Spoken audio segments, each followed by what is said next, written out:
Listo, estamos Digamos. grabando. Perfecto. Bien. Lo que empezábamos a decir es lo siguiente, que para poder acercarnos más o menos a este texto de Génesis 1 al 11, debemos hacer un trabajo especial que será justamente ver cómo se accede a un texto bíblico. Vamos a tratar de mutearse porque así no nos chocamos con los audios.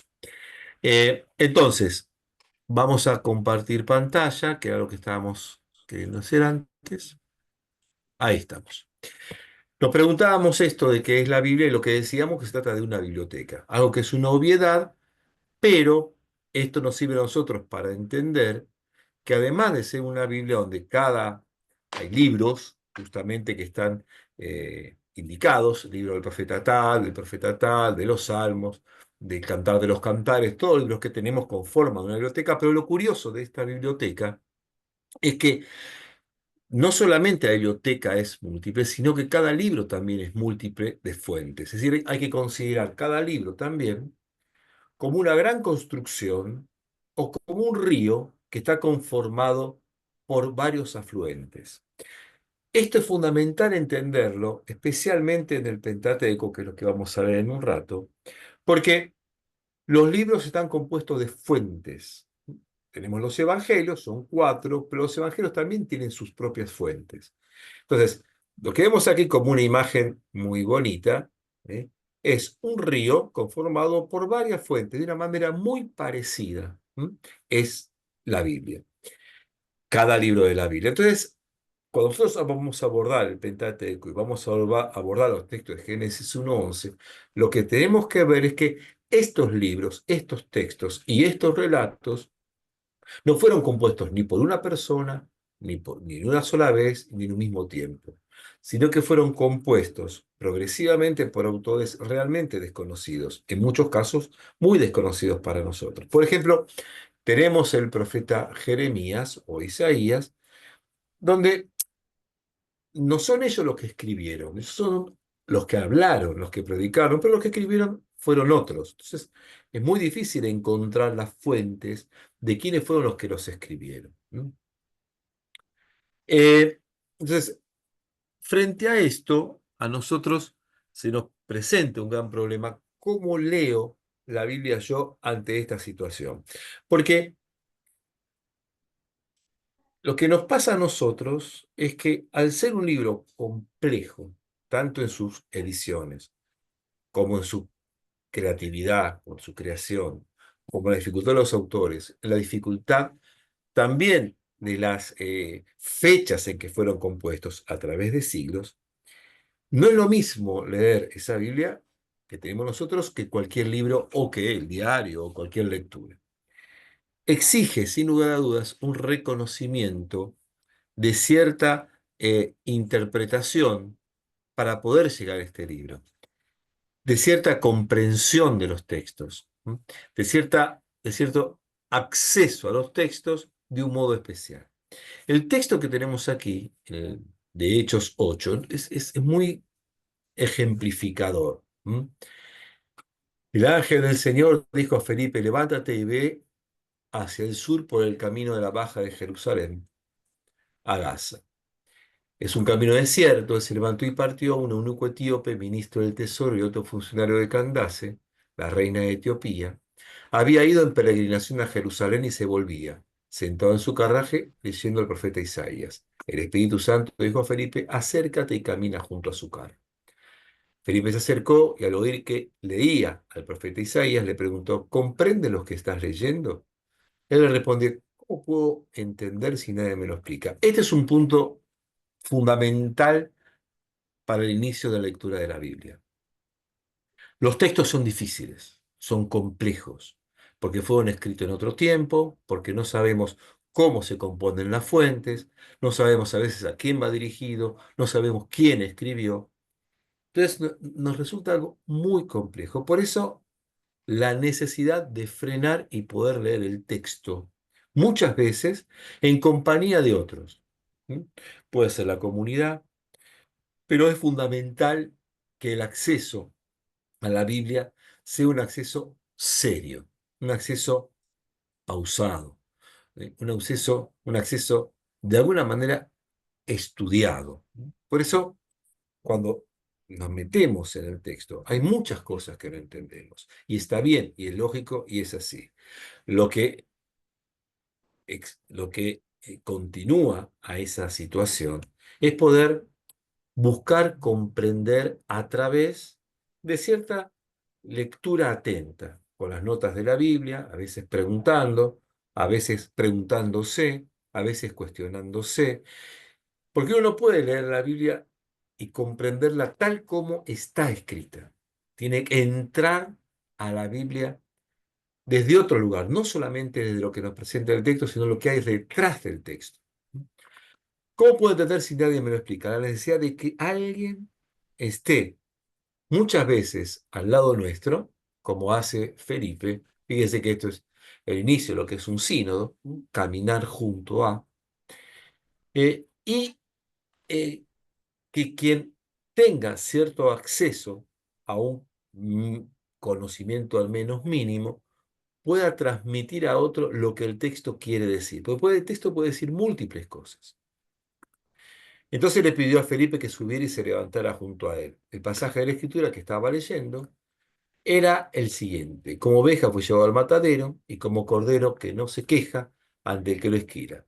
Así él no abrió la boca, en su humillación le fue negada la justicia. ¿Quién podrá hablar de su descendencia, ya que su vida es arrancada de la tierra?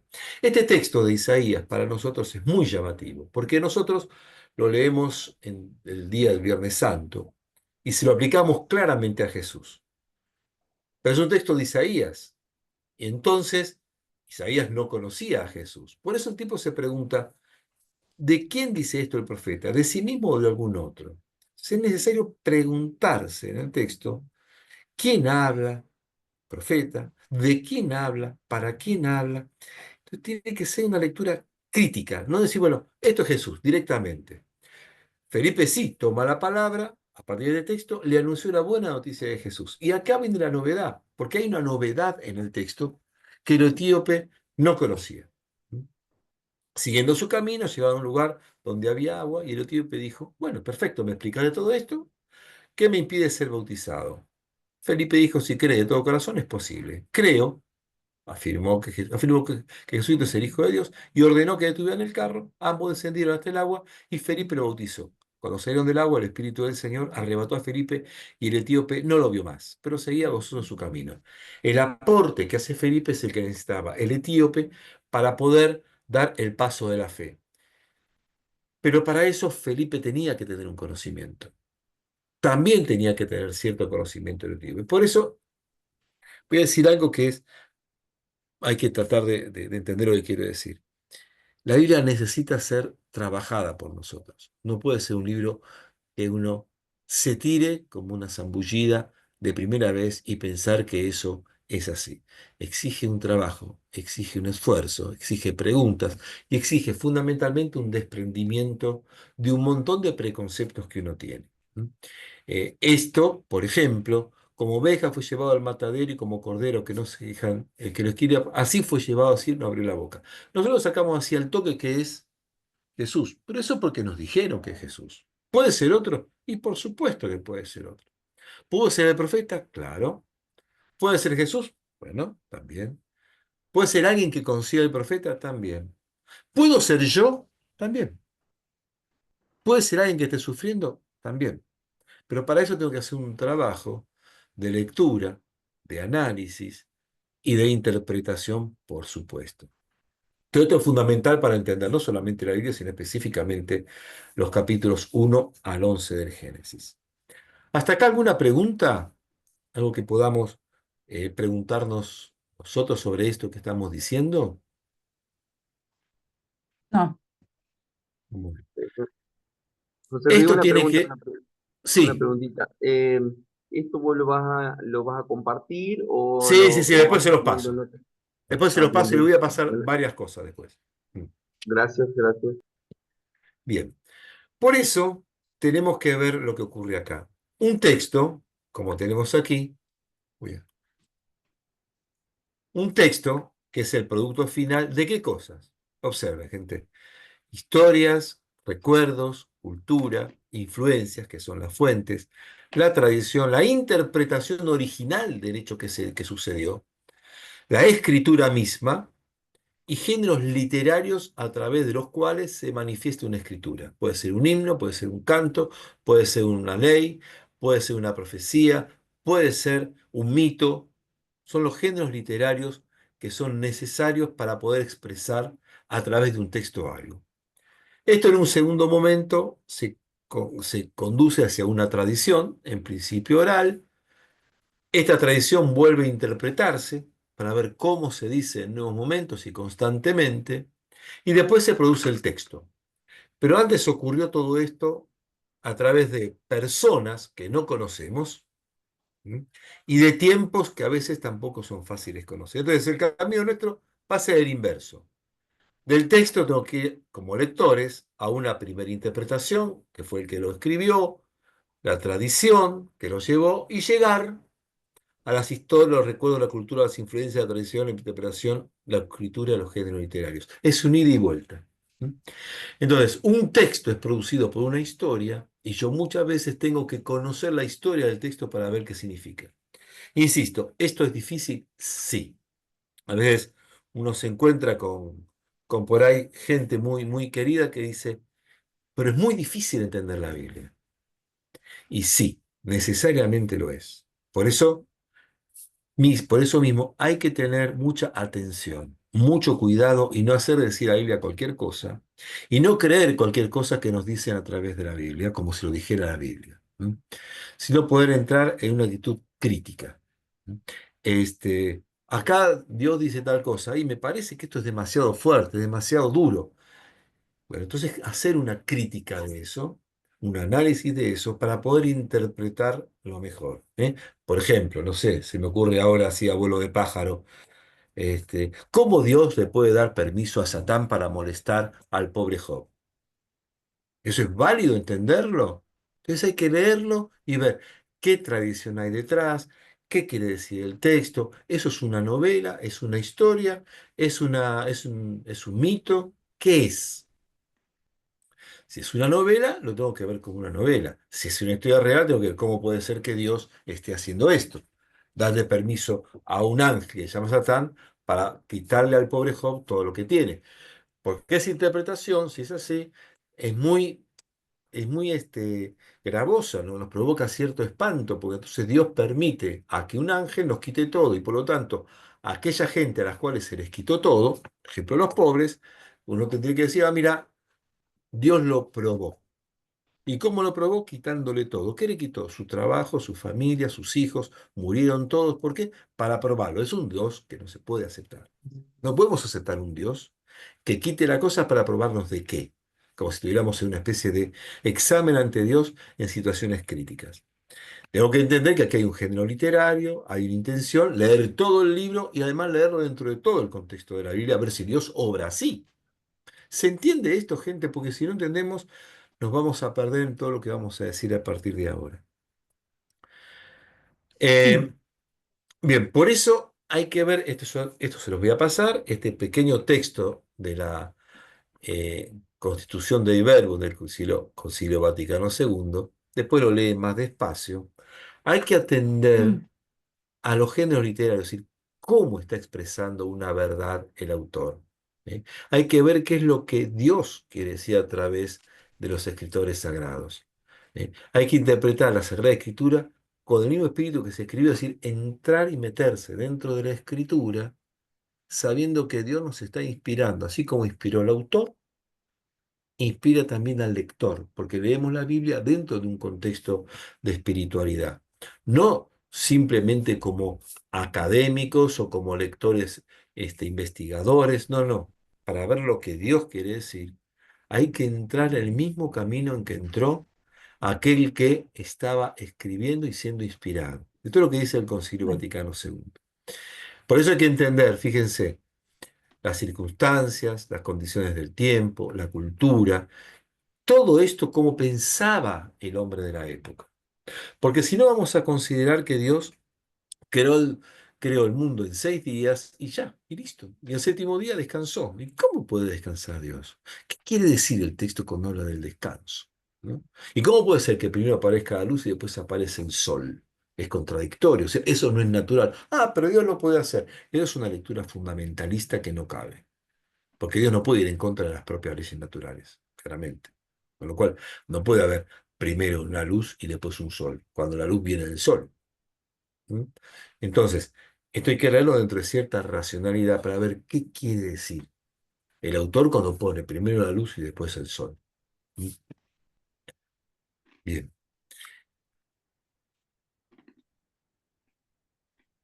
¿Alguna pregunta hasta aquí? ¿M? Un segundito. Vamos a buscar.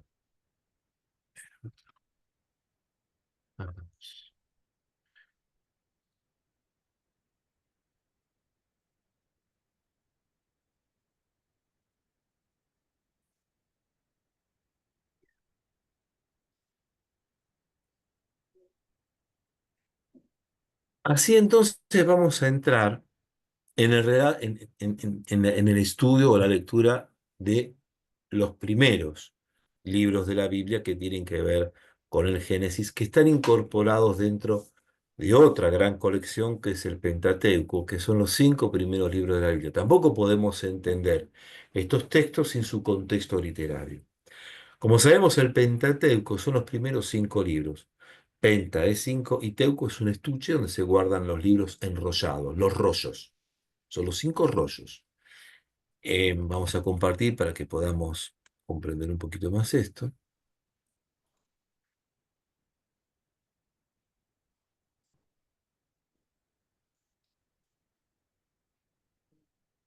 Los libros se enuncian, nosotros tenemos enunciado con los nombres en griego.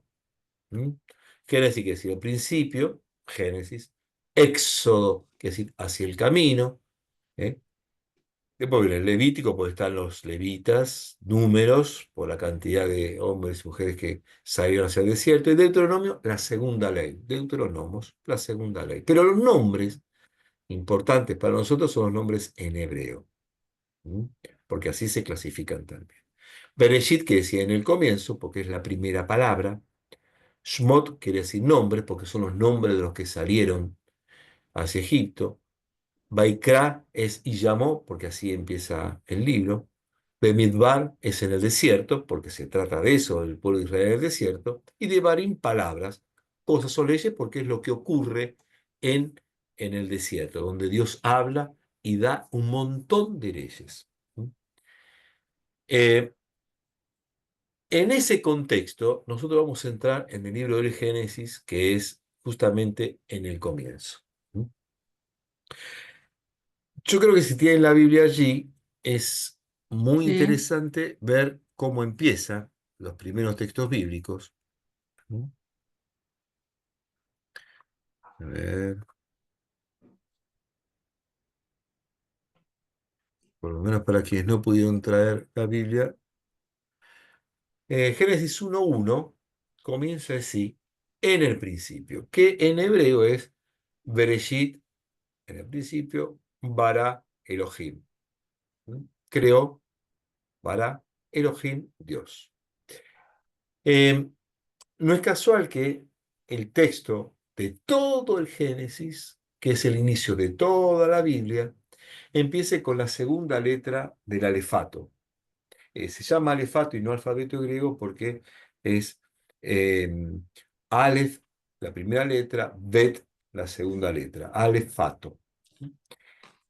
Porque Bereshit, la segunda letra, es el comienzo de todas las cosas y la primera letra que tiene pronunciación en el idioma hebreo. La primera letra, original es la Aleph, no tiene pronunciación, es una vocal muda, no se pronuncia. Se pronuncia sin, dentro de unas vocalizaciones especiales. Pero esta primera letra, la Aleph, es la que está ausente porque los judíos, maestros judíos, han explicado que es la letra que le corresponde al silencio de Dios. ¿Mm? no tiene pronunciación porque es Dios el que está de todo eso, y una vez que Él empieza las palabras, y lo que vamos a ver es justamente eso, como los textos de aquí que vamos a ver del primer relato de la creación, es un texto donde la palabra es la gran protagonista. Entonces, este Bereshit es el inicio de todo, es donde Dios comienza a hacer funcionar la misma creación. Cualquier cosa me van preguntando y vamos a compartir. Génesis en el capítulo 12, porque de ahí arranca la historia del pueblo de Dios, ¿sí? Empieza en los primeros pasos con la historia de Abraham. En realidad, los textos del capítulo 12 es lo que empieza en la historia del pueblo de Dios.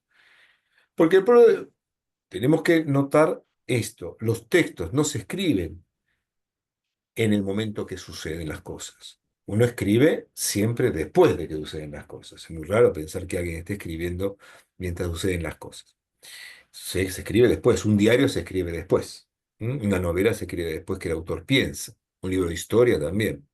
Con lo cual, eh, independientemente de en qué fecha podemos ubicar o no ubicar a Abraham y su descendencia, algunos lo ubican por el año 2000 Cristo, donde la escritura todavía no estaba presente en ninguna parte, y probablemente este texto de Génesis 12 se pudo haber escrito aproximadamente en el año 900 Cristo, y estamos hablando de 1100 años de transmisión oral o de reconstrucción. Pero la intencionalidad de los autores al escribir esto es, vamos a hablar del pueblo de Dios, debemos hablar de nuestro pueblo, vamos a hablar de nuestra historia.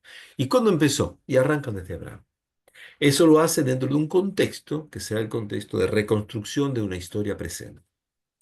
Entonces, Génesis 1 al 11 es el preludio de todo eso. O sea, una vez que me contó el autor, los autores y el pueblo quieren ir un poquito más atrás. ¿Más atrás de dónde? Más atrás de todo, en el inicio de todo. O sea, así empezó nuestro pueblo, Génesis 12, con Abraham. Pero acá empezó todo, no, acá empezó nuestro pueblo. ¿Cuándo empezó todo? Empiezan a ir para atrás.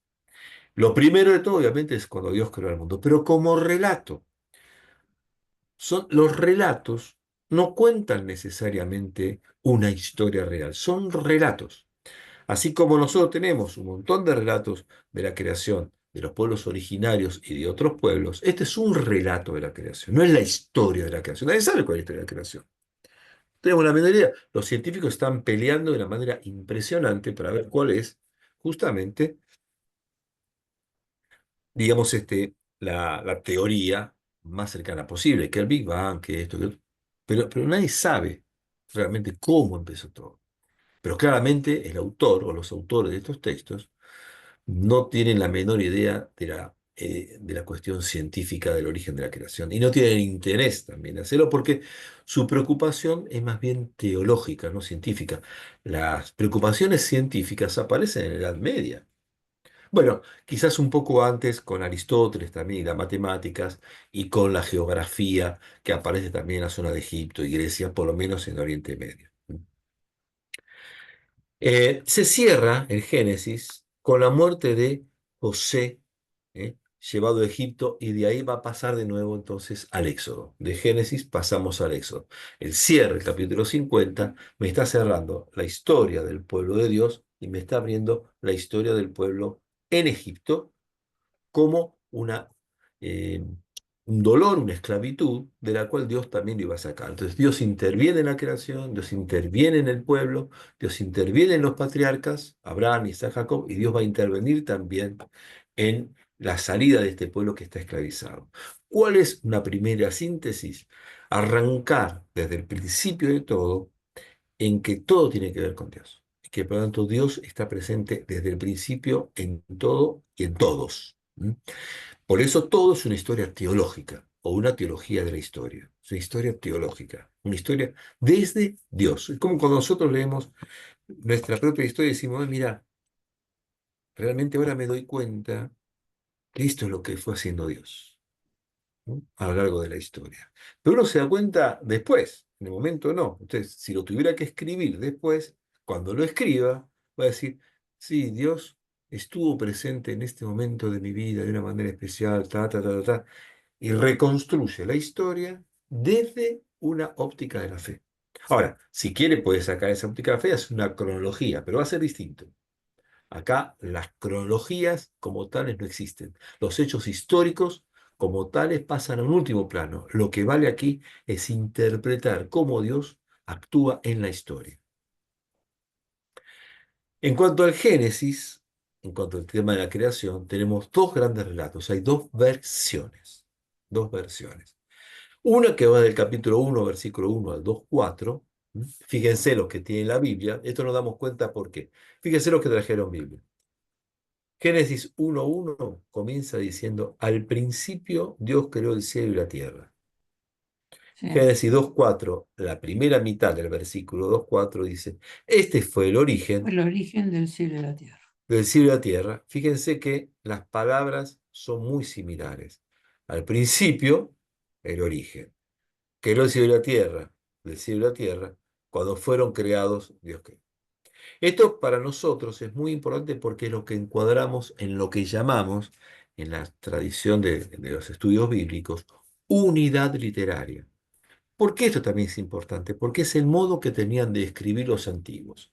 Les explico esto. Los antiguos no tenían títulos para poner a sus obras, a su relato. Ahora voy a escribir el relato de la creación de Dios, dos puntos. Como puse yo acá, grandes relatos, la creación. No, no escribían así. Escribían de corrido. Todo. No había títulos. Pero además, no había separación de sílabas. No había separación de palabras. No había signo de puntuación en hebreo y encima escribían de derecha a izquierda. Con lo cual, ¿cómo entendían ellos cuándo empezaba un relato y cuándo terminaba el relato? De esta manera, ¿Cómo? indicándolos con pistas dentro del mismo relato. Entonces yo sé que acá empieza algo y acá termina. Y todo lo que está en el medio es el relato. Acá, con el Señor, el segundo capítulo, el segundo relato. Cuando el Señor Dios, el cielo y la tierra, que se Empieza. enganchan los dos, y después de expulsar al hombre, puso al oriente al jardín de Edén. O sea que acá termina, ¿eh? Todo lo que es el relato de la creación y va a empezar otra cosa. Es otra manera de cortar una unidad literaria. Cuando termina el relato y lo que empieza no tiene nada que ver con nada. ¿Mm? Bueno, ¿hasta acá alguna pregunta? No, ¿Voy muy rápido? no, no, Bueno. Nos vamos a detener en el capítulo 1, versículo 1 a 2:4, a todo el relato en su conjunto. Hay que ver primero un contexto. Todo texto tiene un contexto. Y el contexto este es fundamental. Ustedes saben que el pueblo de Israel atravesó varias situaciones históricas, no solamente la esclavitud en Egipto, sino también una situación de dolor muy grande cuando estuvo exiliado. Mucha gente de Israel, después de la caída del como es, del reino de Israel, son llevados al exilio a el reino de Babilonia, al imperio babilónico. Allí, en la vivencia que tuvieron ellos, sin los reyes con los que estaban acostumbrados a convivir, sin las leyes que pudieran practicar todas, sin el templo porque estaban lejos y ellos tenían un templo solo y no había más templo, sin sacrificios, sin sacerdotes, y además inmersos en una cultura politeísta, en una cultura donde los dioses tenían cuerpos, donde los dioses podían morir, podían matar, podían despedazarse, podían luchar, podían este, eh, lastimarse entre ellos, podían tener relaciones, podían tener hijos. Esto hacían los dioses, donde el cosmos estaba plagado de dioses. Las estrellas formaban constelaciones, la constelación de la divinidad. ¿Mm? La luna era una divinidad, el sol era una divinidad, ¿eh? Todo eso invadía de algún modo la tradición con la que habían llegado los judíos a Babilonia, que era una tradición monoteísta con un dios espiritual. Desde acá tenía que enfrentarse a una cultura, y vamos a ver que el relato primero de la creación es un relato contracultural y que quiere resistir a una cultura politeísta mágica que se enfrenta a este pueblo. Una fuente literaria, que hablamos de fuente, probablemente es el relato del Enuma Elish. ¿Mm? ¿Qué es eso? El Enuma Elish, a ver si tengo aquí el enlace. No, no me da el enlace, lo voy a buscar por otro lado. Permiso, ¿eh? Eh, Esperen un segundín.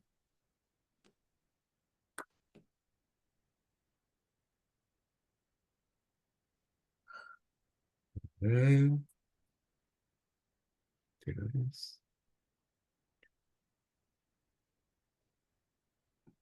ahí,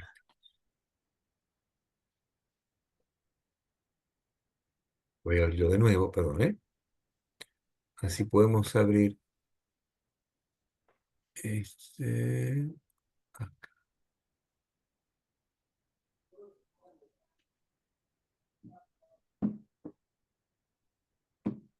bien. El Enuma Elish es un relato de la creación de la región mesopotámica anterior a la misma vida del pueblo de Dios, ¿m? A la misma llegada del pueblo de Dios. Fíjense, yo lo voy a ver si lo podemos acceder. ¿Se puede ver algo ahí? No, No, No, todavía no, no. sobre el mismo texto no, estamos trabajando. Mm. El Uma Elis es un relato de la creación de la región mesopotámica. Es maravilloso. Lo que es importante aquí, además de todo lo que es desde lo histórico, es cómo empieza el relato. Cuando en lo alto el cielo aún no había sido nombrado, ¿eh?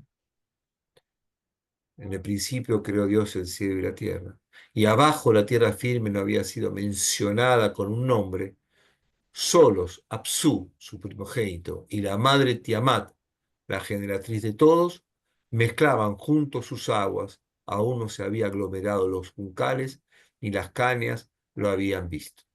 Y bueno, mil cosas más, igual ahí van a tener enlace para poder leer. Quiere decir que lo más probable es que el pueblo de Israel se haya inspirado con esta fuente para poder desmitificar un relato politeísta claro, para transformarlo en un relato monoteísta. monoteísta. ¿Mm? ¿Esto por qué es importante que yo se los pueda decir? Porque a veces pensamos que las cosas caen como del cielo. Y los relatos tienen una cultura, tienen un inicio, como decíamos antes, tienen un género, como decíamos antes. ¿Mm?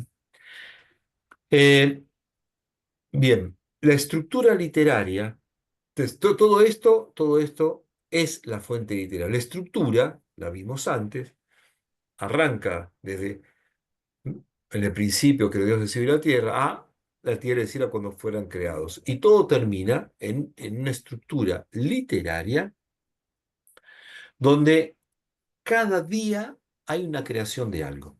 Vamos a ver, cada día hay una creación de algo. Pero el último día no hay una creación de nada. Es el descanso de Dios. Esto significa entonces que el autor me está queriendo mostrar la necesidad de ver la creación como un trabajo, donde tenemos una semana laboral de 6 días y la obligación de un descanso en el séptimo. ¿Mm? Y ponerlo como este, digamos, este ejemplo y modelo para que nosotros, los lectores, los seguidores de esto, podamos también tener el mandato del descanso. El pueblo de Israel descansa el Shabbat, que es el sábado, que es este día. Dios descansó porque descansó el día del descanso.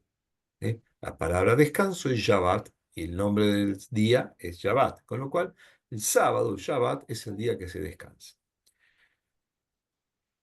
Por eso no es un día de culto, sino es un día de descanso.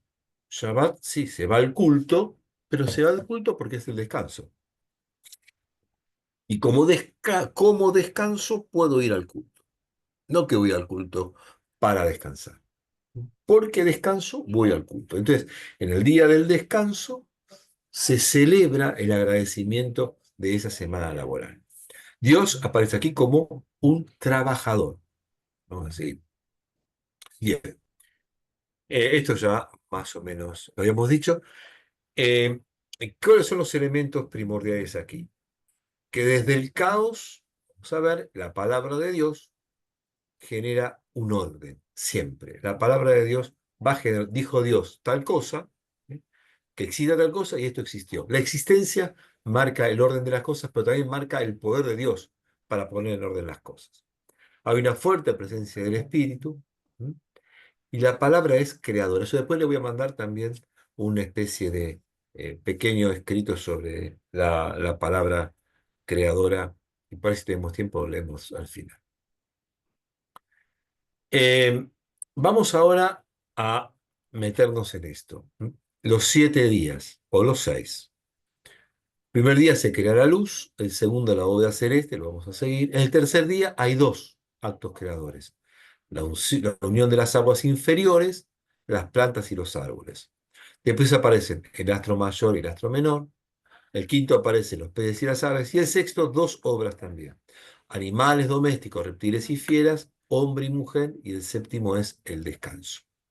Fíjense que la última creación, el último acto creador, es el hombre y la mujer. Como diciendo, arrancamos de la luz, que es lo que vemos, y todo va como en una progresión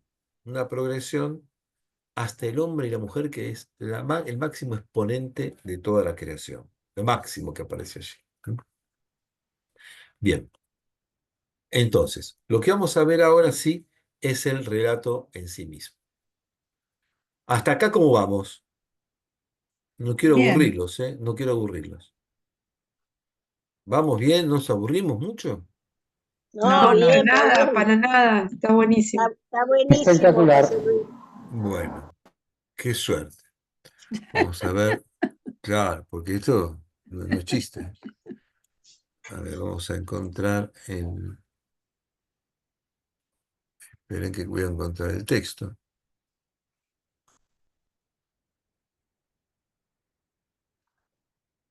Bien. A ver,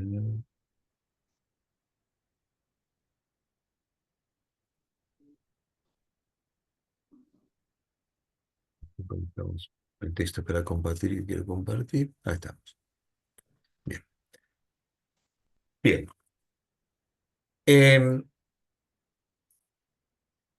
Arrancamos en esto, que es el título. En el principio creó Dios y la tierra. Ustedes pueden seguir sus Biblias con otras versiones, por supuesto. Pero la tierra era caos y confusión. Fíjense que la tierra aparece como algo preexistente. Todavía está todo como latente. Creó los cielos y la tierra era caos, confusión, oscuridad, por encima del abismo. Y un viento de Dios, este es el espíritu, que en realidad está mal traducido un viento, sería el viento, aquí aparece como un masculino, cuando en realidad aquí aparece un femenino, la ruaj de Dios, aleteada por encima de las aguas. ¿Mm? Es decir, que se me está dando un montón de presuposiciones, ¿eh? De algo que ya estaba creado desde el principio. Pero lo importante es que es caos. El caos se va a oponer a la creación. Si se opone a la creación, porque todavía no está, la creación va a ser un orden. Por eso mismo, la creación aquí es ordenadita. Empieza con día primero, día segundo, bien ordenada. Por eso para muchos esta tradición escrita, esta tradición teológica escrita, está hecha por sacerdotes del tiempo del exilio, donde ellos, sacerdotes, sostenían que había que ordenar toda la liturgia y todas las cosas, y esto tiene cierta connotación litúrgica, un orden casi litúrgico. Esto es lo que se presupone, lo que se dice, no es nada raro, pero el orden se va presentando de esta manera. La tierra era caos y confusión y oscuridad por encima del abismo. El abismo es lo que no se puede ver, lo que es lo más confuso. Y un viento de Dios aleteaba por encima de las aguas. Eh, Después, este Espíritu de Dios va a aparecer en varios momentos de la Biblia, en los profetas, en el Éxodo, en los Salmos aparece un montón. Envía tu espíritu y serán creados y renovarán la faz de la tierra. Y después, por supuesto, va a aparecer para nosotros en el Nuevo Testamento. Por ejemplo, cuando Jesús sopla sobre sus discípulos en el Evangelio de Juan después de la resurrección, y dice, sopló sobre ellos y dijo, reciban del Espíritu Santo, quienes ustedes perdonen los pecados, les serán perdonados, etcétera, etcétera. Es el Espíritu gestando, según el Evangelio de Juan, una nueva creación. El Evangelio de Juan se considera que la resurrección es una nueva creación y lo dice de esa manera, sopló sobre ellos y dijo, reciban el Espíritu Santo, nada más parecido a este relato. La palabra de Dios aparece acá con dijo Dios haya luz. Y fíjense que la repetición es muy curiosa. Dijo Dios haya luz. Dijo Dios haya un firmamento. ¿Eh? Dijo Dios acumúlese en las aguas. Siempre es igual, siempre es una, un módulo que se va repitiendo. Porque dice, ¿eh? Y Dijo aparte Dios. Dios, y se cumplió, y llamó Dios. Entonces Dios, que exista, existe y llama. Quiere decir que todo tiene que ver con una palabra de Dios. ¿Mm? Dijo Dios, haya luz, y llamó a la luz día y llamó a la luz noche. ¿Eh? Dijo Dios, haya un firmamento, hizo Dios el firmamento y llamó Dios al firmamento tal cosa. Dijo Dios, acumúlense las aguas, eso ocurre, y llamó Dios. La palabra de Dios es creadora, pero al ponerle nombre, la intencionalidad que tiene el texto es que se la pueda reconocer. ¿Mm? Cuando alguien le pone nombre a algo y lo llama por el nombre, lo está haciendo de alguna manera propia. ¿Mm? Y al ponerle nombre, eso pasa comúnmente, al darle nombre, al ponerle nombre, al llamarlo por un nombre, muestra una relación entre ambas realidades. Aquí Dios pone nombre porque está por encima de todas las cosas y las cosas tienen nombre. Pero además hay otro elemento aquí. Para esta gente, ¿no? En Mesopotamia estamos hablando, decíamos que todas las cosas son prácticamente dioses. Por ejemplo, la tierra, Tiamat. Tierra es una diosa. ¿Mm? El cielo es Dios. ¿Mm? Hay plantas que tienen poderes divinos.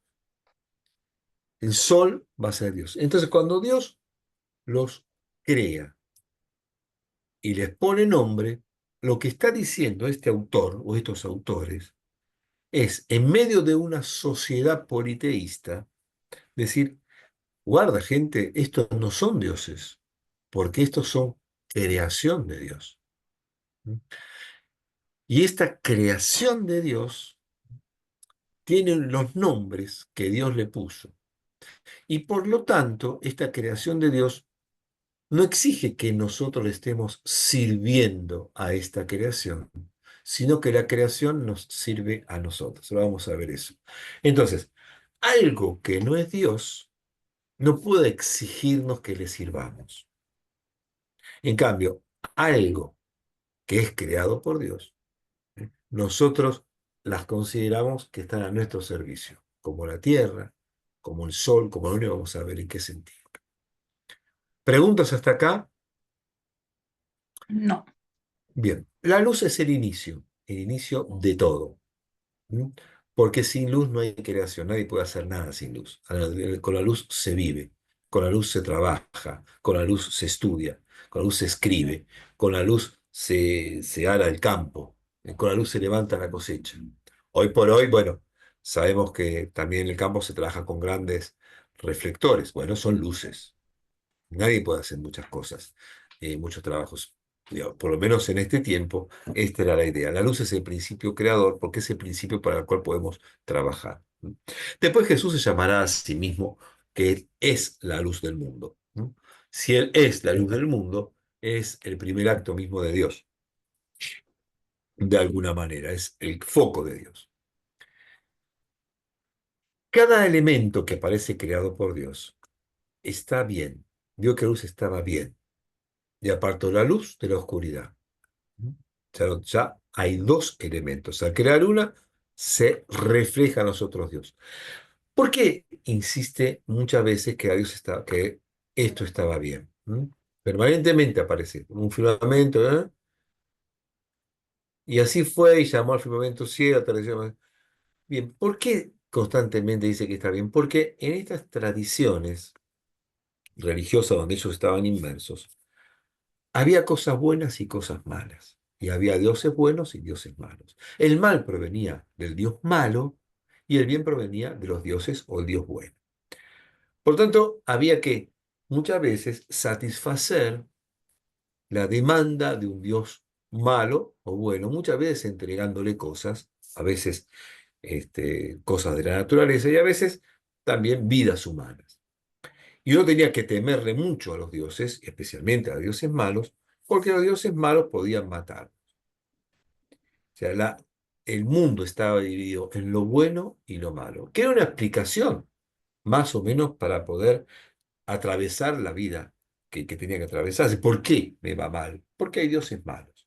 En el caso de Job, ¿por qué me va mal? Porque Dios permite que le ocurra algo malo. Había que explicar de alguna manera. Hoy nosotros sabemos que esto no es así, que si hay cosas que van mal es porque es la vida, o el mal de las personas que está en el corazón humano, pero nunca Dios, y nunca Dios ni permite, ni envía, ni prueba. Ni envía el mal, ni Y, permite el mal, ni prueba el mal, ni los prueba con el mal. La vida y, es vida, y, sí. y se sigue diciendo. Claro, se sigue diciendo porque justamente es una manera fácil de explicar el mal y de atribuirle a Dios el mal. Como no puede haber un Dios malo, porque somos monoteístas, se lo tenemos que aplicar a Dios. Entonces tenemos un Dios que sí es malo porque está como partido. Porque si Dios nos prueba, ¿sí? Entonces está como movilizándonos a una especie de constante debate entre lo bueno y lo malo, y Dios desde arriba esperando a ver si yo rindo el examen bien o no. Y Dios aparece como un profesor que nos está tomando pruebas permanentemente, como un maestro. Y además un maestro o un profesor inmóvil, porque está esperando a ver qué contestamos en la prueba, o sea, cómo reaccionamos, cómo nos portamos frente a la prueba. Cuando es justamente lo contrario, o sea, Claro. Dios no solamente no nos prueba, sino si la vida es una prueba, Él está con nosotros acompañándonos en esa prueba de la vida. A tal punto, que vamos a celebrar en pocos días, que Dios mismo muere en esas pruebas, ¿no? En la muerte de Cristo. Dios no querría nunca la muerte de su hijo, ni la muerte de sus hijos, para probar a sus hijos a ver cómo salen adelante de esta prueba. O sea, la palabra prueba hay que tener mucho cuidado cuando uno la usa, porque en realidad lo que existe es la vida, y lo que existe es un Dios que nos acompaña en las pruebas que tiene la misma vida. No para obligarnos a estar bien o mal, sino para acompañarnos en nuestras propias decisiones, indecisiones, nuestros propios logros y nuestras propias equivocaciones, nuestros propios pecados y nuestras propias virtudes. En todo eso hay una presencia de Dios que es el que va sosteniendo. Y eso lo vemos en los profetas, en el Éxodo, en Jesús, en los mártires, en todo eso. ¿Vamos bien hasta acá? Sí, Bien. Perfecto. Dios llama a la luz día, ¿sí? Y a la oscuridad la llama noche. Entonces se empieza a separar. La creación va a ser fundamentalmente un acto de separación entre las cosas que atraviesa el ser humano. ¿Sí? Esa separación va mostrando que Dios va ordenando, como cuando nosotros ordenamos a veces nuestra casa, que prendemos la luz. Y pues separamos lo que hay que limpiar, lo que hay que lavar, lo que hay que acomodar, lo que hay que doblar, lo que hay que guardar acá, allá, lo que queda lindo. De alguna manera, cuando estamos haciendo esas cosas, estamos haciendo un acto creador. ¿No? Porque estamos literalmente, muchas veces interviniendo sobre el caos que puede ser hacer una casa después de una fiesta, por ejemplo. ¿No? no, Interviniendo el caos. Eh, Dios es el dueño de la oscuridad, en definitiva, ¿no? La llama noche, Y atardeció y amaneció el día primero. Para los judíos, los días comienzan al atardecer. En este momento está empezando el día miércoles. Por eso el Shabbat empieza el viernes a la tarde. Viernes a la tarde empieza el Shabbat. Atardeció, amaneció el día primero. Después dijo Dios, haya un firmamento en medio de las aguas y que las aguas y que se apartan unas de otras. Firmamente es algo firme, muy firme. Y entonces es como si tuviéramos toda una masa de agua. ¿Mm? Piense que acá son terraplanistas, a pesar de que no pertenecen a la tradición de Lemoyne, porque todavía no estaba la señora esta que habla de terraplanista. Ellos sí creían en el terraplanismo porque no tenían otra manera. Pero entonces, ¿qué pasa? ¿Por qué llueve? Porque hay un firmamento que separa aguas de arriba de aguas de abajo. Hay un firmamento que se mete entre las aguas y levanta, y arriba hay aguas y abajo quedan aguas. Por eso llueve, porque el filamento se abre y deja caer el agua de arriba hacia el agua de abajo. Entonces ahí llueve. Cuando veamos el diluvio, vamos a ver que las compuertas del cielo se abren para inundar toda la tierra. Eh, y apartó las aguas de debajo del firmamento y las aguas por encima del firmamento. ¿No? Y así fue. Y llamó Dios al firmamento cielos, y nosotros llamamos tierra. ¿Mm? Y atardeció y amaneció día segundo. Dios dijo, Perdón, comunes. José Luis, Sí, todos esos nombres de luz, día, noche, ¿salen de esa tradición de la Mesopotamia? sí, sí, no. Esto es como él lo cuenta. En la tradición de la Mesopotamia también están, pero están divinizados. Para la tradición de la Mesopotamia, la tierra era una Ah, diosa, ¿eh? El cielo también eran dioses. El cielo era el lugar donde estaban los dioses, la tierra era un dios. O sea, todos eran todos eran dioses. divinidades, todos eran Sí. divinidades. Que se acumulen las aguas llamó Dios a que se acumulen las aguas por debajo del firmamento en un solo conjunto, déjese ver los secos. Y así fue, Dios llamó tierra a lo seco, y el conjunto de las aguas las llamó mares. Y vio Dios que estaba bien. Este que estaba bien, otra vez. Cada cosa que Dios hace está bien, es bueno. ¿Eh? Es bueno y está bien. Dios produzca la tierra vegetación, hierbas que den semillas y árboles frutales que den frutos de sus especies con sus semillas dentro y sobre la tierra, y así fue.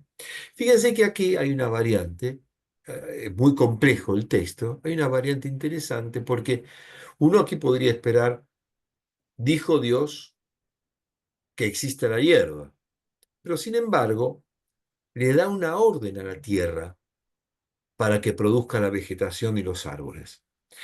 Esta es otra muestra del poder de Dios sobre algo que se creía que tenía poder divino. La tierra no tiene un poder divino, pese a que tiene un poder misterioso. La tierra tiene un poder misterioso y se le otorga un poder de vida. Esta tierra no es Dios. Entonces, es Dios el que ordena a la tierra que dé la vida. ¿Mm? Eh, la tierra produjo vegetación, hierbas que dan semilla por sus especies y árboles que dan fruto con la semilla dentro, con sus especies, y vio Dios que estaba bien. Cada obra, Dios está bien. Atardeció y amaneció el día tercero. Dijo Dios, haya luceros en el firmamento celeste para apartar el día de la noche, y valgan las señales para solemnidades, días y años. Y valgan los luceros del firmamento, de luceros en el firmamento celeste para alumbrar sobre la tierra, y así fue. Hizo Dios los dos luceros mayores, el lucero grande para el dominio del día, el lucero pequeño para el dominio de la noche. Y las estrellas, y puso los dioses en el firmamento celeste para alumbrar sobre la tierra, y para dominar en el día y la noche, y para apartar la luz de la oscuridad. Y vio Dios que estaba bien, y atardeció y amaneció el día cuarto. Fíjense qué largo que es este relato de la creación. Hay cosas que nos tienen que llamar la atención. En primer lugar, que nunca dice el sol y la luna, sino el lucero mayor y el lucero menor. Porque no los quiere ni siquiera nombrar por el nombre. Porque el nombre son nombres de dioses. ¿Mm? Entonces dice el lucero más brillante y el lucero menos brillante. ¿Y para qué están estos luceros? Para apartar el día de la noche, algo que ya había dicho antes, en el principio de todo, ¿eh? Que ya había llamado noche y día de acuerdo a la presencia de la luz. Bien, acá se especifica un poquito más todavía. ¿Mm? Estos van a apartar, quiere decir que participan de algún modo de un acto creador porque apartan la luz de la oscuridad. ¿Mm?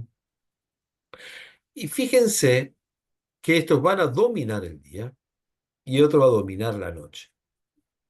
Tienen una fuerza de dominio. Y las estrellas, y los puso en el firmamento celeste para alumbrar sobre la tierra. Todo lo pone Dios. O sea, nuevamente, todo lo pone Dios. Y estos luceros van a dominar. Pero hay otro elemento más. Para apartar el día y la noche y valgan de señales para solemnidades, días y años. Para solemnidades, días y años. Las, em, los luceros estos marcan los tiempos humanos. Los tiempos de trabajos, días, los tiempos de vida, de la humanidad y de las cosas como años, y las solemnidades para festejar. ¿Mm? Cuando se festeja Pesaj, cuando se va a festejar tal o cual fiesta, las solemnidades se festejan porque los luceros marcan los tiempos, con lo cual entonces los luceros no van a recibir la veneración o adoración como si fueran dioses, sino que ellos van a indicar cuándo se va a venerar al Dios creador de todas las cosas. De todo se corre absolutamente de lugar y ya no es más las cosas estas las grandes cosas. Bien, voy a ir un poquito más rápido, ya son 7:30. Bueno, empezamos más tarde. Bien. Eh, Apareció y atardeció el día cuarto. Vio que estaba bien. Bullan, después dijo Dios, bullan las aguas de animales vivientes y aves revoloteen sobre la tierra contra el firmamento celeste, lo que está arriba y abajo, aves y peces. Un monstruo. Y todo animal viviente, monstruos marinos, los que bullen las aguas por sus especies, y todas las aves aladas por sus especies, y vio Dios que estaba bien. O sea, todo lo que está arriba en el cielo y abajo del agua, todo es creado por Dios. Y eso también es importante porque los, esta gente consideraba que debajo de los mares había lugares misteriosos donde vivían poderes malignos y dioses malignos. Entonces, eso también es obra de Dios. Amaneció. Atención, amaneció el día quinto. El próximo, vamos por aquí, produzca otra vez la tierra animales vivientes de cada especie. Ahora la tierra no solamente va a producir vegetales o árboles, sino también los animales vivientes. Nuevamente es el poder que se le da a la tierra del poder de vida. ¿No? El poder de vida. Es el poder que tiene la tierra. Todo lo que hay sobre la tierra proviene de la vida misma que tiene la tierra. Por eso el ser humano tiene una comunión con la tierra muy fuerte en lo que va a ser después, que va a ser una especie de dominio sobre esta tierra que tenemos que ver de qué se trata. Y así fue. Hizo Dios las animales terrenas, cada especie, las especies de la bestia de cada especie, y vio Dios que estaba bien. Aún los monstruos marinos y los monstruos misteriosos son buenos. Nada es malo, porque el mal no viene de una intencionalidad de Dios, sino de otras cosas. Y dijo Dios, y acá viene la otra cosa. El mismo día sexto es el que Dios le dijo a la tierra, el mismo día sexto le dice a la tierra que produzca estos animales. ¿Mm? Pero ese mismo día que aparecen los animales, las bestias, las animanias, todo eso, también va a aparecer el ser humano. Hagamos al ser humano nuestra imagen. Esta, este plural es un plural muy conflictivo porque pareciera que en Israel Dios estaba presente con un montón de ciertos ángeles con los cuales él compartía la creación. Es una versión más o menos más simple. Otras versiones dicen que Dios no estaba solo, sino que había otras divinidades. Pero acá ya estamos en una época ya muy cercana al monoteísmo de Israel, con lo cual eso no pareciera ser muy cierto. Pero sí, ciertos ángeles que rodeaban a Dios como una corte. ¿eh? Y como si fuera un ejército, que estaba rodeándolo a Dios. Entonces dice, hagamos, no es la Trinidad, porque los judíos no creen en la Trinidad, así que esto de hagamos a Dios no es algo que le pregunta al Padre y al Espíritu Santo, bueno, ¿lo hacemos o no lo hacemos? Esto es, se pronuncia una voz de Dios que es en plural. Al ser humano, a todo, varón y mujer. Le podemos saber en el segundo relato que hay una diferencia importante entre el varón y la mujer, pero eso será en el segundo. Hagamos al ser humano a nuestra imagen, como semejanza nuestra. Hay una diferencia entre imagen y semejanza. No son cosas iguales. ¿Cómo uno le puede explicar a un chico de catequesis qué es imagen y qué es semejanza? La imagen es algo más fijo. De hecho, es aquello que produce sombra. Lo que es una imagen es eso. Y entonces el hombre sería como un reflejo, una imagen, o una imagen que se ve en un espejo o en una sombra, de algo que no está ahí, pero que refleja algo. ¿Eh? Que es Dios. Entonces, el hombre está reflejando algo que es Dios. Ya está dando no solamente la importancia del ser humano, sino la importancia que tiene para Dios el ser humano y la importancia que tiene que tener el ser humano para cada ser humano. Sí, Dios cuida a cada ser humano porque es su imagen. Y yo también tengo que cuidar a cada ser humano porque es imagen como yo. Entonces, está aquí convalidando de algún modo una situación de cuidado, de atención, de solidaridad, de protección, porque todos somos eh, originarios de esta imagen. Y la semejanza podría tener que ver con algo como más dinámico, ¿sí? No tanto como algo fijo, sino como algo que va reflejando eh, en la medida que se va asemejando a Dios. Eh, Fíjense que en el versículo 22 Dios le había dado a los animales, ¿eh? La orden de que sean fecundos, de que pueblen los mares, ¿eh? Y entonces, la fecundidad de estos animales proviene de una orden de Dios. Y acá también, hagamos al ser humano a nuestra imagen, semejanza nuestra, y manden en los peces del mar, las aves del cielo, y en las bestias, y en todo, y en todas las sierpes que se paran en la tierra. Creó pues Dios al ser humano, a imagen suya, acá aparece otra vez el verbo este de crear, a imagen de Dios lo creó, varón y mujer lo creó. Y los bendijo diciéndoles, sean fecundos, multiplíquense, multiplíquense, llenen la tierra, sométanla. A los animales no dice sométanla, ¿m? Y manden sobre el resto de la creación y en todo animal que se le la tierra. Entonces, hay una semejanza y un parecido en la creación de los animales fecundos y el ser humano. Pero hay dos diferencias muy importantes.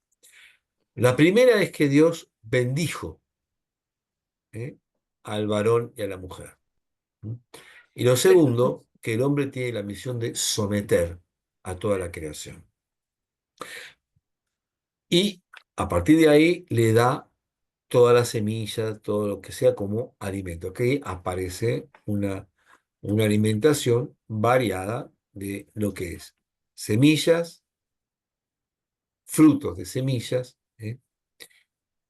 eh, animales también, aves del cielo. Tiene que mandar sobre todo la hierba, toda la creación ¿eh? Es alimento. Toda la creación es alimento. Ahora, perdón, José Sí. Luis, ¿por qué cuando habla del hombre habla en plural? Hagamos, hasta ahí y decía Dios hizo Dios, dijo Dios, y cuando habla del hombre habla en plural. Claro, eso dije hace un ratito. Se entendía de que Dios estaba rodeado de ángeles. Entonces está haciendo un acto Ah, creador junto con sus ángeles. En nosotros aparece simplemente pero acá aparece, en nosotros no aparece, por ejemplo, la idea voy a hacer, sino directamente la orden, haya luz. ¿Eh? haya luz. Hasta, tum, tum, tum, tum. Acá es, hagamos como un acto más solemne junto con la corte celestial, porque acá viene lo más importante. Entonces, hagamos al hombre. ¿eh? Es un acto solemne donde todo el complejo, digamos, celestial interviene en este momento. No es que la corte celestial tenga poder de la creación, sino es un plural que se llama un plural majestático, como la majestad que dice hagamos tal cosa, ¿eh? Nosotros vamos a hacer esto. Está haciendo uno, pero interviene de algún modo un plural majestático. El tema aquí está en, el tema aquí está en que ellos tienen que dominar, someter la tierra y mandar. La cuestión es cómo se entiende esto, no como una extensión de un dominio explotador, sino como un cuidado creador. Esto es someter.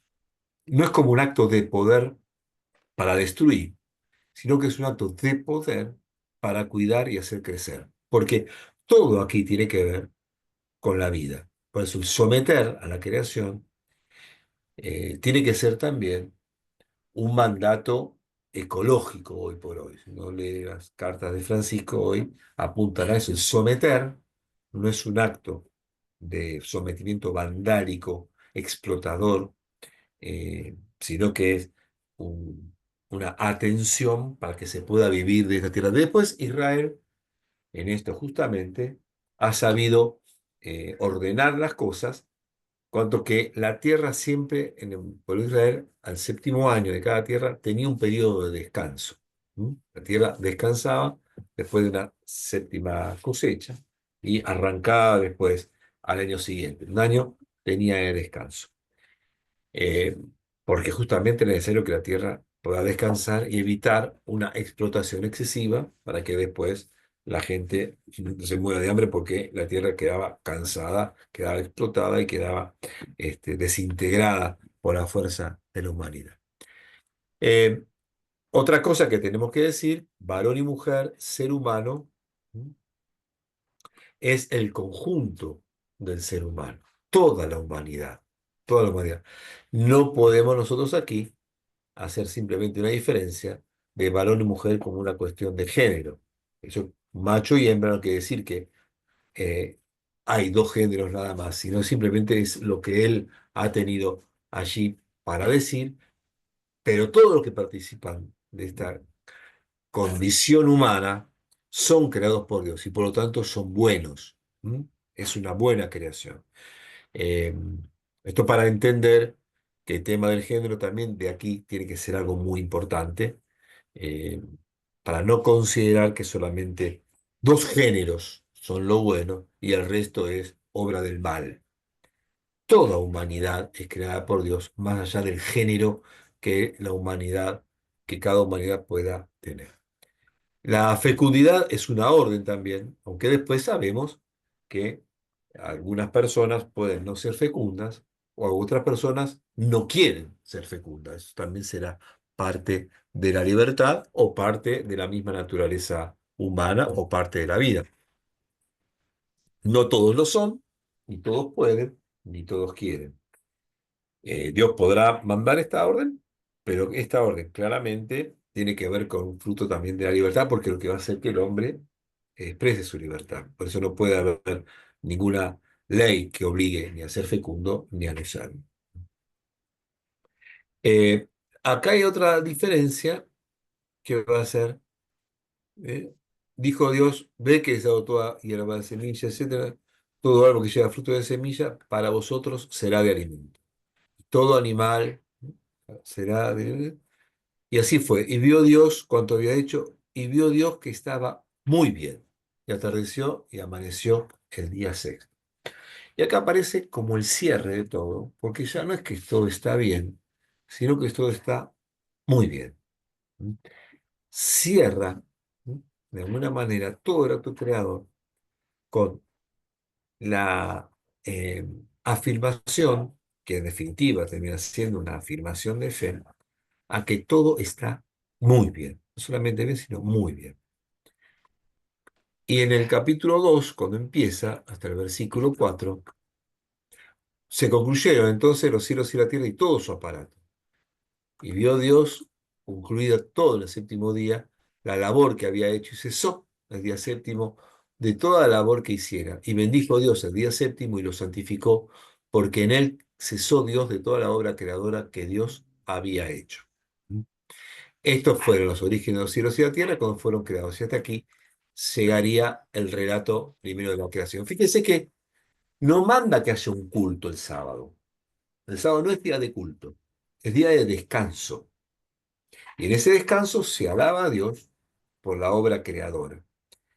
Eh, yo quiero agregar otra cosa más aquí, que es cuando el ser humano es creado y después se compromete también a crear, a vivir, a desarrollar la vida en todas las cosas, a mí me parece que también hay que abrir otro juego en esta cuestión, porque, digamos, Dios crea todas las cosas y todas las cosas siguen el orden propio de su propia vida, o sea, nacer, crecer, morir, reproducirse, morir, etcétera, todo eso.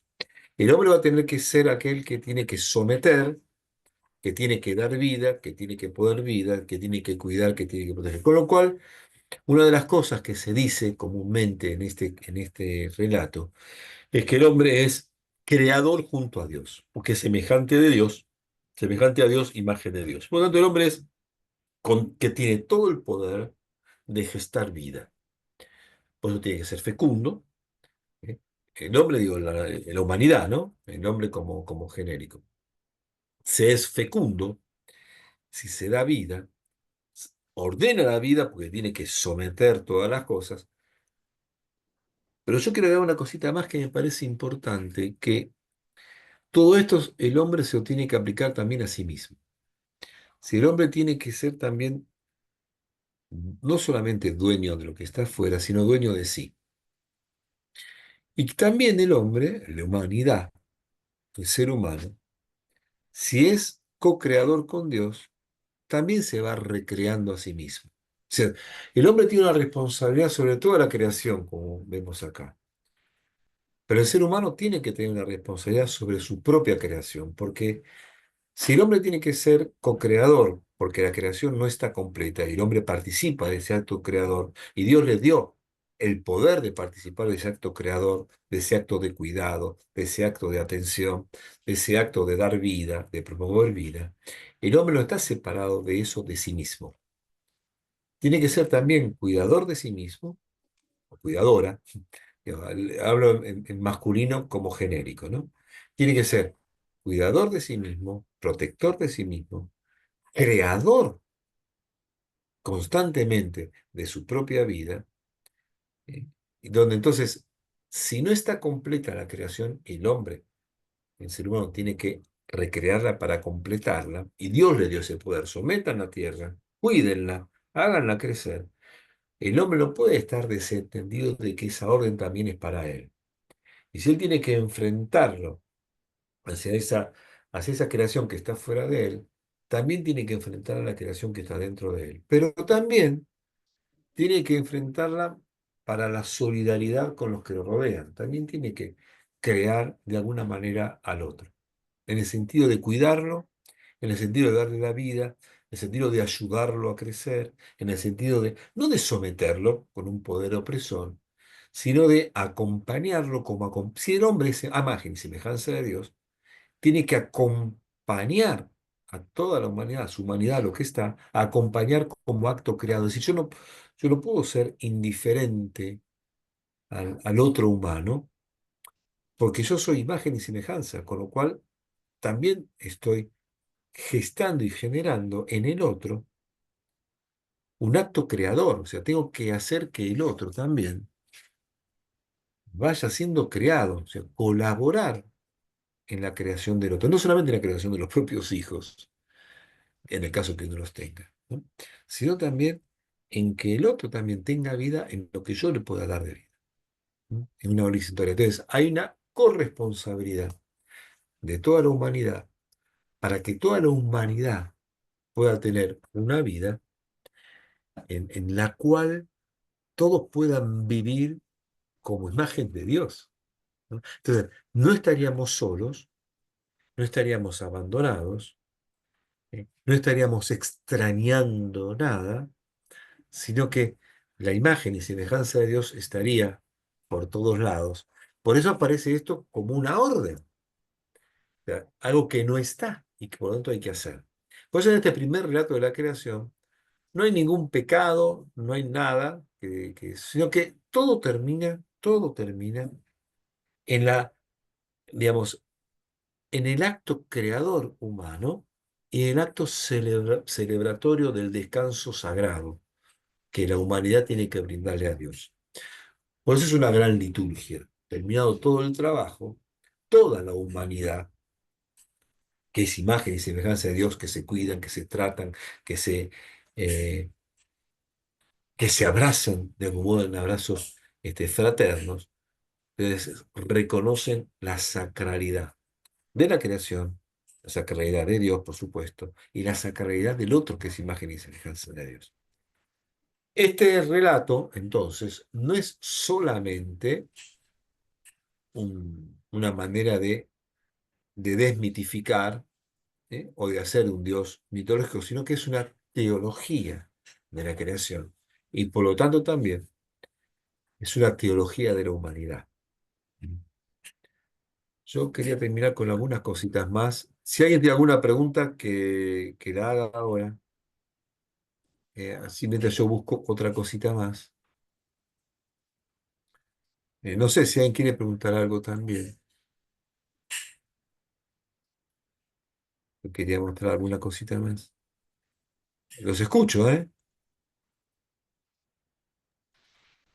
¿Están ahí o no están? Sí, estamos. Sí, Hola. Ah, Nos dejaste sin Sí, palabras. sí, lo dejaste claro, con esa visión nueva, mudos. ¿cómo con esa visión? ¿Cómo no entiendo?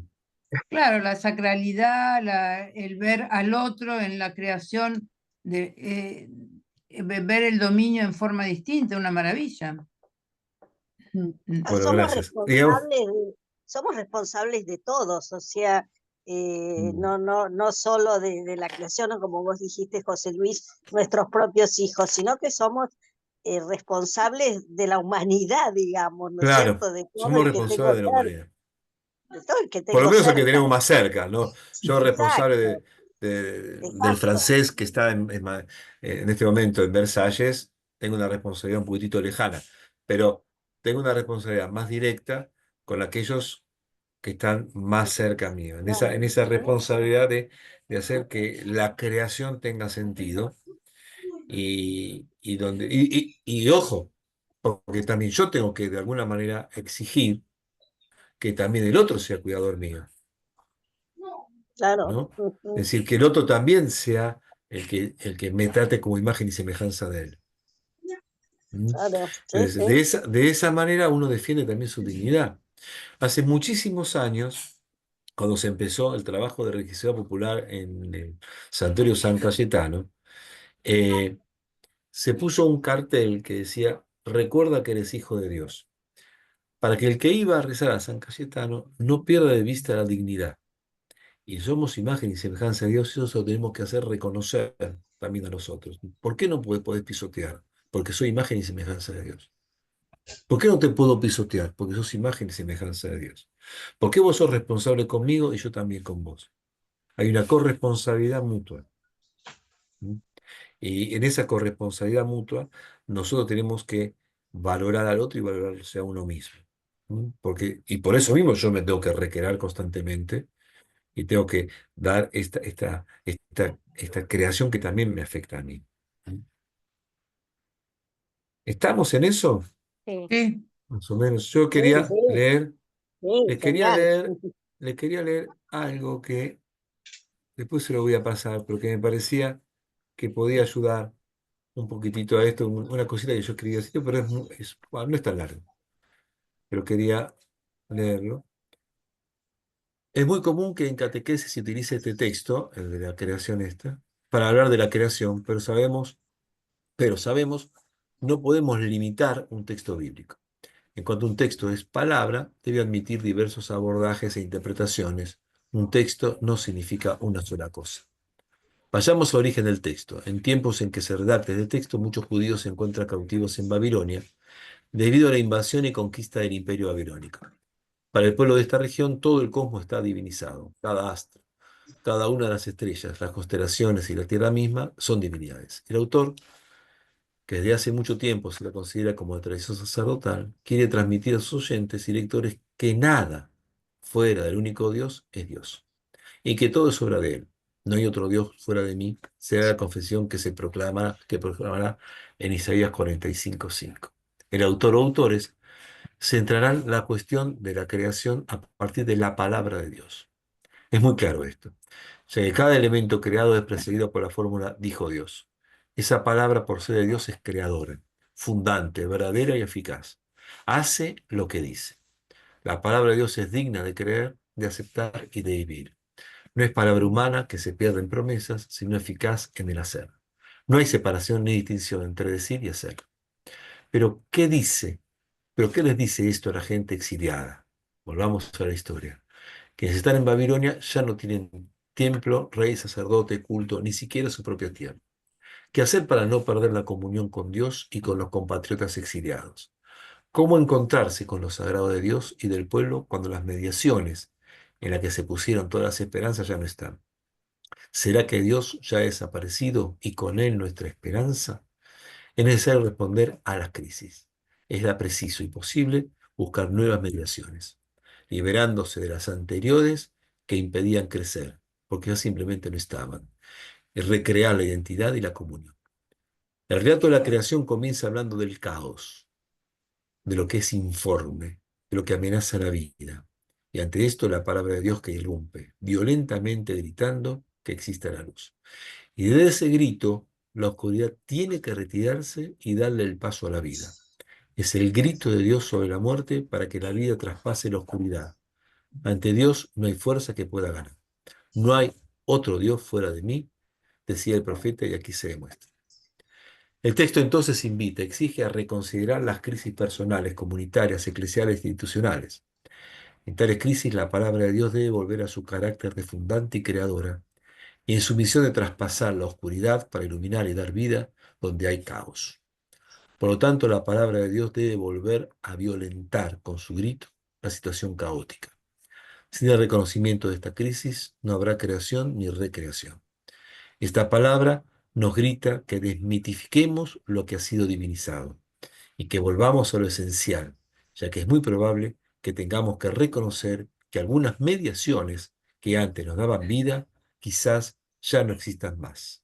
Y lo esencial exige, nuevamente, buscar otras mediaciones o crearlas.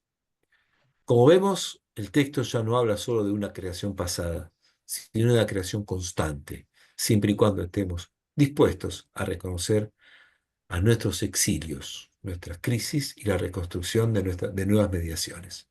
Envía tu espíritu, son creados y renueva la faz de la tierra, dice el Salmo 4. Esto lo escribí hace tiempo, no me acuerdo para qué cosa, y después por ahí se los paso si les sirve. Y de paso Sí, también, buenísimo. Sí, Salmo, por fin, pásalo. y de Está paso buenísimo. también la propaganda de un librito que hace mucho tiempo también escribí sobre es solamente sobre ¿Cómo es el relato de título, la Juan? creación. Perdón. Ay, no se ve. Cuando lo acercás se Y vio Dios difumina. que todo vio era... Dios que todo era bueno, Y vio Dios. Dios que todo era muy bueno. Vio muy Dios que bueno. todo era muy bueno. Qué mala cámara que tengo, pues. Y ¿Dónde vio ¿Puedes Dios está que editado, José Luis? Editorial San Benito, que no existe más, se fundió después que yo lo escribí. Este libro se fundió a la editorial. Esto quiere decir decir que no. algo? Sí, Que según lo que uno lee, podría decir que Dios da el puntapié inicial, crea, y después le da al mm, hombre el poder de seguir con la creación. claro, Pero claro. bueno, yo no creo eso. Ah, No, yo creo que Dios sigue creando. claro, sí, Bueno, en Jesús ya no dice que somos imagen y semejanza de Dios, sino que dice que somos hijos de Dios. sí, Ahí hay un cambio entre el autor del Génesis con el Evangelio. por supuesto. Sí, sí, Bueno, sí. por eso, entonces, Dios está presente en la humanidad y sigue con la... Sí, sí, Eso es importante que es una digamos, creación que continúa y sí, obviamente está muy bien eso porque cada texto después o cada digamos, tradición, ¿eh?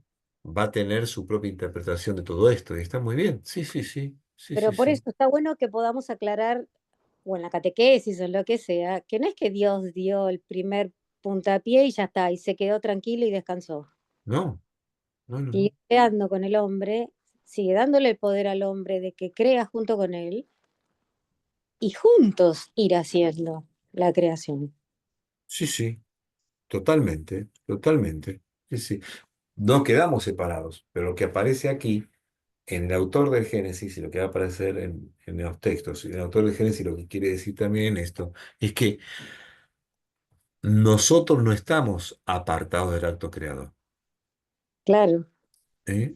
O sea, que no le corresponde solo a Dios, sino que nos corresponde a nosotros. Pero Dios no se aparta. Por eso mismo, y está bien la aclaración, el descanso de Dios no quiere decir inactividad. ¿Sí? Es simplemente un modelo para que el hombre pueda tener el corte de sus días y de sus vidas y poder hacer una celebración como sea y donde sea.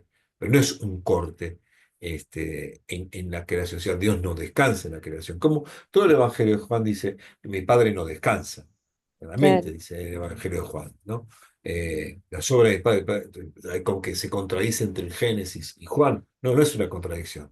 Es una lectura que se va y reinterpretando y que se va reactualizando constantemente. Y está bien la aclaración porque, es decir, yo, por ejemplo, cuando uno ve, cuando nace su propio hijo, digamos, no hay duda que ve que Dios está creando. Tal Eso cual. es absolutamente indudable. Cuando uno ve incluso las obras que aparecen en la creación, en el campo, en cualquier lado, uno ve que Dios lo sigue haciendo. Este, y cuando uno ve lo bueno que hace el ser humano, que es, y vio Dios que También. estaba bien, que estaba bien, también ve un Dios que está presente en esa creación. Digo, Dios no se aparta y el hombre no se aparta. Ahora, en cuanto que ambos trabajan juntos, las Es obras son buenas. tal cual. En cuanto el hombre se aparta de todo eso, el mal lo pone el hombre, no Dios, ¿no? Claro. Cuando el hombre se aparta, lo que hace el hombre de mal es propio del hombre, no de Dios. ¿Pero por qué? Porque se ha apartado de Claro. este proyecto, del proyecto que es sometan esto, hagan esto, tal. O sea, cuando el hombre se aparte de lo que es su propia vocación de hacer, de parte de Dios, entonces ahí es donde viene, bueno, todo lo que sabemos que está mal, no solamente la guerra, sino el maltrato, un montón de cosas que hacen mal al ser humano, ¿no? Ok. Pero muy bien, sí, sí. Bueno, gente, ¿estamos bien? Sí, Muy bien. perfecto, muy Sí, bien. Bien. muy La bueno, semana, José yo Luis, después les muy voy a bueno. mandar estas cositas que tengo, obviamente las pantallitas estas, el PowerPoint, Bien. y este pequeñito escrito que le hice Sí, una vez que me parecía bueno compartirlo sí, si les No, yo puede está servir. buenísimo. está bien. Está ¿Eh? buenísimo. Bueno, Sí, sí, y porque buenísimo. justamente el autor escribe esto en medio de una crisis. Y en medio de una crisis aparece la idea de la creación. Sí, qué cosa rara, ¿no? En la crisis no tendría que aparecer un llanto, un lamento, irse al tacho y patear todo y romper todo. Y el tipo no, en la crisis hace exactamente lo contrario. Mira a Dios y mira y dice, ¿cómo surgió todo? Y habla del orden en medio del despiole. Habla de un Dios bueno en medio de una hecatombe que él está viviendo. En vez de pensar, bueno, Dios no existe. No, no. Dios existe, lo que pasa es que tengo que mirarlo de nuevo desde otro lado. Pero de cambiar el lugar de donde miro a Dios. De cambiar la visión, la imagen, la definición, todo. Tengo que cambiar todo. Y de hecho, en tiempos de Abraham y todo eso, Dios tenía ciertas connotaciones hasta antropomórficas, y acá es todo espíritu, es todo Dios, espíritu de Dios, la palabra de Dios, no hay ningún tipo de materialidad. En el segundo relato que vamos a ver, que es anterior a este históricamente, Dios pasea, crea, amasa, cose, hace una cirugía, habla. Acá es otra cosa, es una espiritualidad superior, y eso lo logra justamente, la crisis logró que estos hombres, puedan tener un momento de superación, de algún modo, de su experiencia de Dios. O sea, no se dejó ahogar por la crisis, sino que, sin duda, por su fe, se abrió mucho más a una nueva experiencia de Dios que antes no le estaba permitido, no veía. empezó a ver a un nuevo Dios, o a Dios de una manera nueva, o al Dios verdadero. No sabemos, porque tampoco este lo es, porque después viene Cristo y se nos da vuelta todo otra vez, y después viene el Espíritu Santo y se nos da vuelta de nuevo. Nada, y uno va caminando como puede en las crisis que tiene, reconociendo una dimensión de Dios nueva, pero que siempre es una dimensión compañera, una dimensión que sostiene. Lo vamos a seguir No es viendo. estático. A mí lo que me No, encanta ni de esto que decís estático vos, ni dogmático. justamente, no es estático, claro, A es algunos les una cosa resulta dinámica. extraña, algunos se les resulta extraña la palabra dogmático. Esto extraña la palabra dogmático. Pero Dios no es un dogma. No, no, Dios no es un dogma. es Dios. Es Dios. Es Dios. Exacto. No es un dogma. Por eso hay que salir del dogmatismo, de que las cosas son así o así, y abrir todo. Salir un poquito salir un poquito de los dogmas. Mente abierta, sí, tal cual. Salir un mente poquito de los abierta. dogmas y abrir un poquito y empezar a usar diferentes baldosas y diferentes maderitas de los colores diferentes de Dios, ¿no? Exacto. Ujú. Buenísimo. Bueno, nos vemos la Gracias, semana José que Luis. viene, gente. Muchas Hasta gracias. Muchas luego. gracias por Gracias. todo. Gracias. Todo Chao, genial, hasta muchas luego. gracias. Abrazo a Buena todos. semana para todos. Hasta luego.